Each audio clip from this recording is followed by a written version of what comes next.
redémarrer dans ce rythme un peu endiablé, hein, on n'a pas beaucoup de pauses. Voilà, on reste... Donc on est sur une partie 2 du colloque de ce matin, sur... moi aussi je dis souvent André et Rina Neher, je cumule toujours le couple. Alors moi je suis un peu l'imposteur de ce colloque, puisque en fait je suis... En fait, un simple lecteur, mon métier d'être lecteur, même si je dirige le Fonds social juif unifié, avec Jacques S. Moi, j'ai été sollicité pour être un lecteur banal, c'est-à-dire je suis universitaire économique, donc vraiment aucun talent autre que celui d'un lecteur qui est confronté à un texte et qui l'a découvert au moment de sa bar mitzvah. Quand bizarrement, j'étais dans une synagogue qui s'appelle bizarrement aussi la synagogue des déportés, qui est place des Vosges à Paris.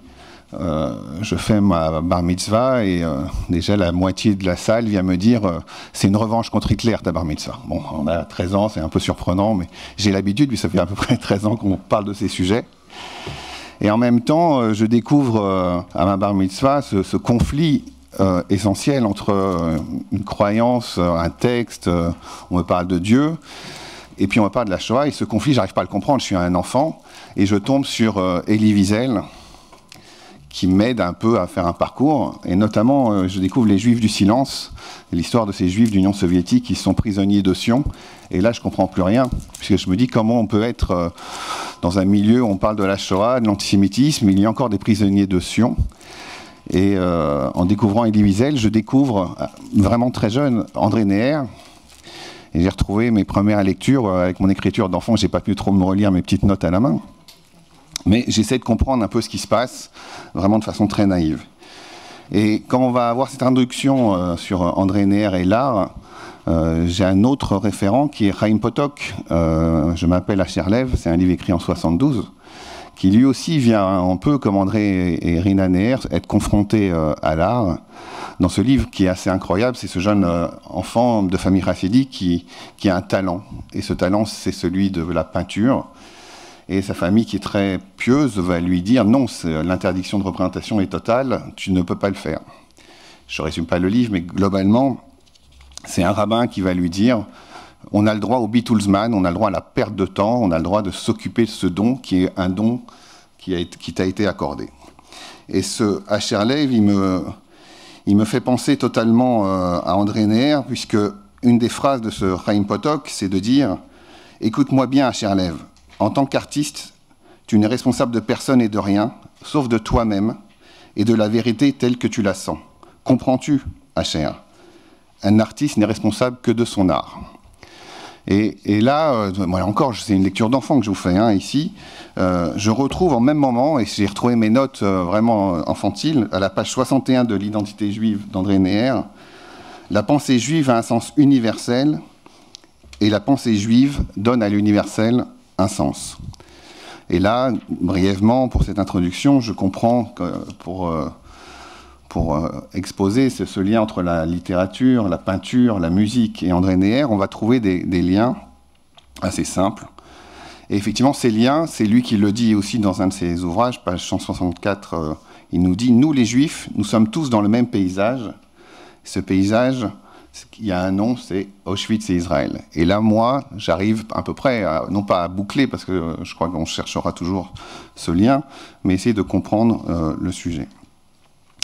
Et donc, brièvement, pour présenter un petit peu nos invités, moi j'ai été très fasciné par cet échange, cette correspondance, Samuel, entre Anna Weizmann, Blumenfeld et André Neher, puisqu'en fait on y retrouve tout ce qui est de la liberté et toute la contradiction, j'allais dire, et tout l'échange qui était remarquable. Moi j'ai été avec Vincent Payon, on était côte à côte, on était un peu dissipés parce qu'on était émerveillés de l'échange qu'on a eu ce matin, la qualité universitaire, la qualité intellectuelle et juive aussi de cet échange de ce matin. Je ne sais pas où est Harold, il était un brillant interlocuteur.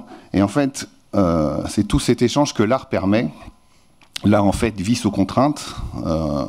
Il a la contrainte de la matière. Anna, elle est avec une matière qui est difficile, c'est la sculpture, ça peut être le tableau, mais c'est aussi la partition musicale.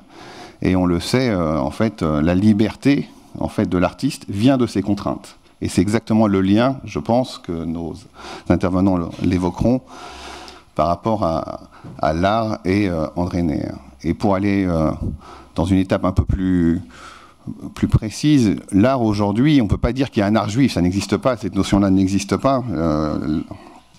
Voilà, on ne peut pas dire qu'il y a un art juif, mais André Neher dit, s'il y a un esprit juif dans l'art, il n'existe pas d'art juif spécifique, il ne peut dériver, et c'est ce qu'il dit à Anna Weissman, il ne peut dériver en fait que des lettres, donc les lettres hébraïques d'Anna Weissman, c'est-à-dire la liberté, l'interprétation, l'intuition. Et c'est cette vision d'André Neher, je pense, qui est assez pertinente, de dire qu'en fait c'est la liberté qui est très juive dans l'art qui permet d'avancer. Et pour terminer un petit peu, c'est le lien aussi que je voulais faire avec ce colloque ici universitaire. André Neher a le sens de la culture, du renouveau, de la reconstruction. Et il y a un symbole qui est la Memorial Foundation pour la Jewish Culture.